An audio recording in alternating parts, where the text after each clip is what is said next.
కొట్టేసి విడిది మీరు ఇటు పక్కన ఫోటోలో పడలేదు అలా చూపించండి ఆయన కూడా ఉండాలి. అలా చూపించాలి ప్రత్యేకమైన ప్రదేశాలు ఉంటాయి సార్. అటు చూపించండి మీరు ప్రత్యేకమైన ప్రదేశాలు అంటే దీన్ని స్తూపం అంటారు సార్.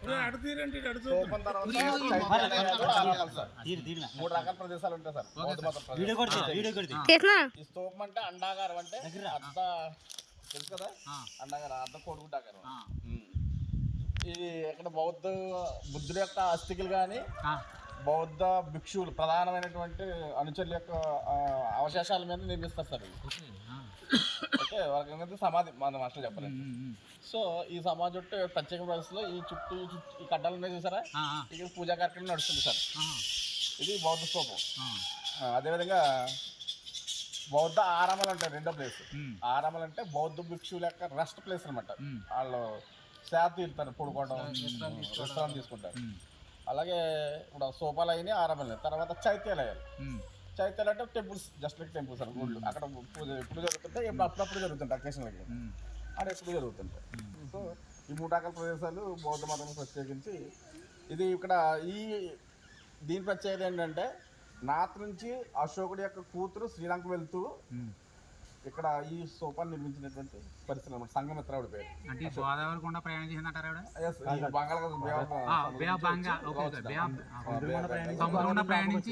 అటు కామరూప అని వారు. అటు కామరూప అంటే బెంగాల్, బంగ్లాదేశ్ అది ఉంటే కామరూప, అస్సాం అదంతా కూడా అటు శాఖ వెళ్ళింది. అశోకుడు కుమారులు కానీ కూతురు ఒకటి కుమారుడు, అలాగే ఇతర అనుచరులు ప్రపంచవ్యాప్తంగా ఈ మతాన్ని స్ప్రెడ్ చేయడానికి వెళ్ళారు. అంతకుముందు ఇది 2300 సంవత్సరాల క్రితం చరిత్ర అన్నమాట. అంతకుముందు భారతదేశంలో వైష్ణవం శైవం రెండే ఉండే, ఇంకేమీ లేవు.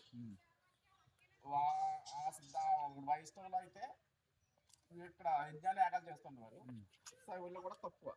ఓకే, అది కూడా ఉండేది. అదే వేరే స్టోరీ అండి. దానికి కాంపిటేట్గా సుమారు 60 సిద్ధాంతాలు పుట్టుకొచ్చాయి. దేవుడు ఉన్నాడని లేడని. అందులో దేవుడు లేడని పక్కన ఆస్తికుల్లో బాగా టాపులు ఏంటంటే ఈ బౌద్ధం ఒకటి, జైనం ఒకటి, ఈ రెండు నిలబడ్డాయి అనమాట. ఈ హిందూయిజానికి కాంపిటేటివ్.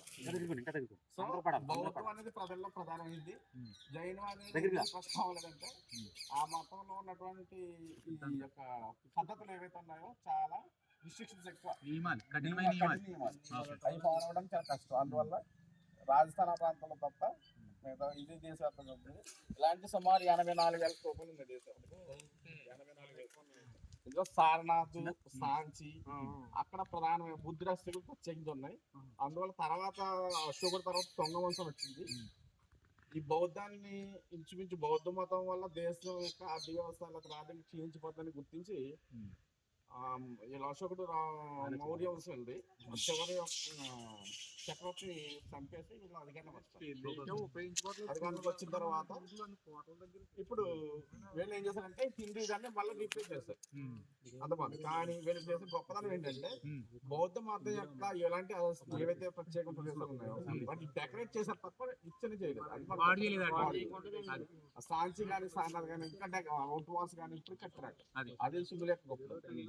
అలా వేరే తర్వాత ముస్లింలు వచ్చారు, వాళ్ళు ఇక్కడ ఈ బౌద్ధ యొక్క ప్రత్యేక ప్రదేశాన్ని నాశనం చేశారు. అలాగే మన నలంద ఉంటుంది బీహార్ లో, అలాగే తక్షణ ఉంటుంది అక్కడ ఆఫ్ఘనిస్తాన్ లో, అవన్నీ మనకి పెషావర్ పాకిస్తాన్ ఇవన్నిటిని నాశనం చేశారండి. ఆ ప్లేస్ లో బౌద్ధ ప్లేస్ లో ఏమి రీప్లేస్ చేయలేదు, కానీ హిందూయిజం ప్లేస్ లో మాత్రం రీకన్స్ట్రక్ట్ చేశారు మసీదు, హిందూ టెంపుల్స్ మాత్రం. మనం చెప్పాల్సింది ఏంటంటే ఇక్కడ ఆ రోజుల్లో రాజ్య స్థాపన చేసినవాడే రాజు. వాడు అనుకున్నదే వేదం, వాడు అనుకున్నదే శాసనం.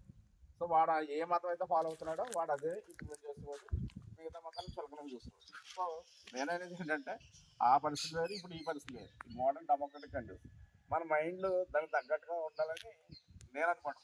సో మీ యొక్క మీ విద్యను బట్టి మనం అందరం పీచులు కాబట్టి సో నేను చెప్పాల్సింది. Okay sir.